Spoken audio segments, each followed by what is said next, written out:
नमस्कार. आकाशवाणी औरंगाबाद केंद्राच्या दुपारी 1च्या बातमीपत्रात मी वैभवी जोशी आपलं स्वागत करते. शासनाची वृक्ष लागवड मोहीम, जलयुक्त शिवार अभियान आणि स्वच्छता अभियानामध्ये नागरिकांनी मोठ्या संख्येनं सहभाग नोंदवावा, असं आवाहन विधानसभा अध्यक्ष हरिभाऊ बागडे यांनी केलं आहे.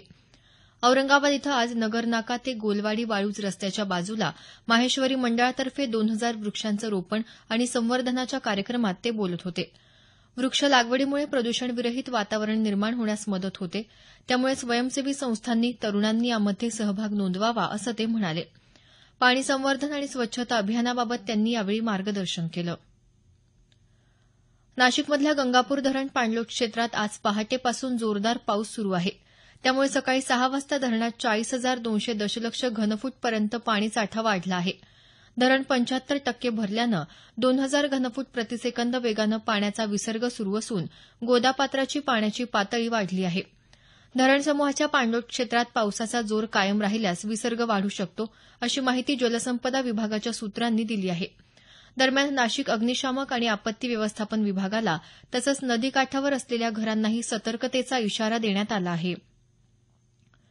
आसामपाठोपाठ गुजरातमध्येही सुरू असलेल्या मुसळधार पावसानं जनजीवन विस्कळीत झालं आहे. मोरबी, राजकोट, सुरेंद्रनगर आणि बनासकांठा जिल्ह्यांना पावसाचा फटका बसला असून पुरामुळे 3 जणांचा मृत्यू झाला. राष्ट्रीय आपत्ती निवारण दल या परिसरात बचाव कार्य करत आहे. राज्यात पुढच्या 48 तासात अतिवृष्टीचा इशारा देण्यात आला आहे. व्यापाऱ्यांना वस्तू आणि सेवा कर जीएसटी अंतर्गत या महिन्याच्या 30 तारखेपर्यंत नोंदणी करणं आवश्यक असल्याचं सरकारनं म्हटलं आहे. 20 लाख रुपयांपेक्षा कमी उलाढाल असणाऱ्या किंवा ज्यांच्या उत्पादित केलेल्या वस्तू जीएसटी अंतर्गत येत नाहीत, अशांना नोंदणी करणं बंधनकारक नसल्याचं सरकारनं स्पष्ट केलं आहे. जर कोणत्या व्यापाऱ्याचं उत्पन्न चालू आर्थिक वर्षाच्या शेवटी 20 लाख रुपयांपेक्षा जास्त झालं तर त्यालाही एका महिन्यात जीएसटीत नोंदणी करावी लागेल. देशाचा रेल्वे विभाग परिवर्तनातून जात असल्याचं रेल्वेमंत्री सुरेश प्रभू यांनी म्हटलं आहे.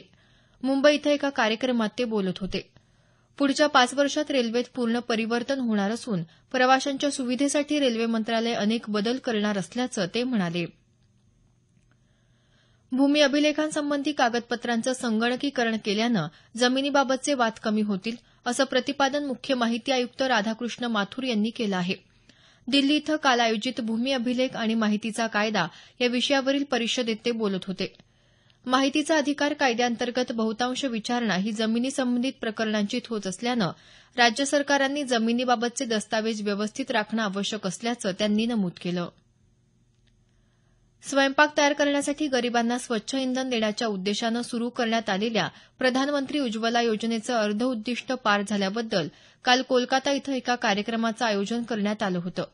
राष्ट्रपती प्रणव मुखर्जी यांनी या योजनेअंतर्गत काल 2.5 कोटीच्या गॅस जोडणीचं वितरण केलं. या योजनेअंतर्गत 3 वर्षात 5 कोटी स्वयंपाकाची गॅस जोडणी देण्याचं उद्दिष्ट आहे. राज्यात नव्यानं होणाऱ्या नियोजित मुक्त शाळांमध्ये कृषीविषयक अभ्यासक्रम सुरू करण्यात येणार आहे. याबाबतचा शासन निर्णय काल जारी करण्यात आला. नापिकी, दुष्काळ, कर्जबाजारीपणा असे अनेक प्रश्न सध्या शेतकऱ्यांना भेडसावत असल्यामुळे सरकारनं हा निर्णय घेतला आहे. कृषी विषयक आणि पशुपालन असे विविध विषय अभ्यासक्रमात ठेवण्यात येणार असून राज्य माध्यमिक आणि उच्च माध्यमिक मंडळाच्या परीक्षा देणाऱ्या विद्यार्थ्यांनाही हे विषय उपलब्ध करून देण्यात येणार आहेत. विद्यार्थ्यांना या शाळेत प्रवेशासाठी 5वी पास असा निकष ठेवण्यात येणार आहे. मराठी चित्रपट जास्तीत जास्त रसिकांपर्यंत पोहोचवण्यासाठी आणि चित्रपटांची पायरसी थांबवण्याच्या दृष्टीनं काही कायदेशीर पावलं उचलण्याबाबत राज्य सरकार सहकार्य करेल, असं आश्वासन सांस्कृतिक कार्यमंत्री विनोद तावडे यांनी दिलं आहे. दर्जेदार मराठी चित्रपट निर्मितीस अर्थसहाय्य योजनेअंतर्गत मुंबई इथं मराठी चित्रपट निर्मात्यांना अनुदान प्रदान करण्यात आलं, त्यावेळी ते बोलत होते. तावडे यांनी चित्रपट निर्मात्यांच्या समस्या यावेळी जाणून घेतल्या. महाराष्ट्र राज्य कृषी सहाय्यक संघटनेकडून सुरू करण्यात आलेलं आंदोलन मागे घेण्यात आलं आहे. संघटनेच्या पदाधिकाऱ्यांची कृषीमंत्री पांडुरंग फुंडकर यांच्यासोबत सकारात्मक चर्चा झाल्यानं हे आंदोलन मागे घेण्यात आल्याचं कृषी विभागाच्या सहसंचालकांनी सांगितलं आहे. याबरोबरच हे बातमीपत्र संपलं. आमचं यानंतरचं बातमीपत्र सायंकाळी 5:25 मिनिटांनी.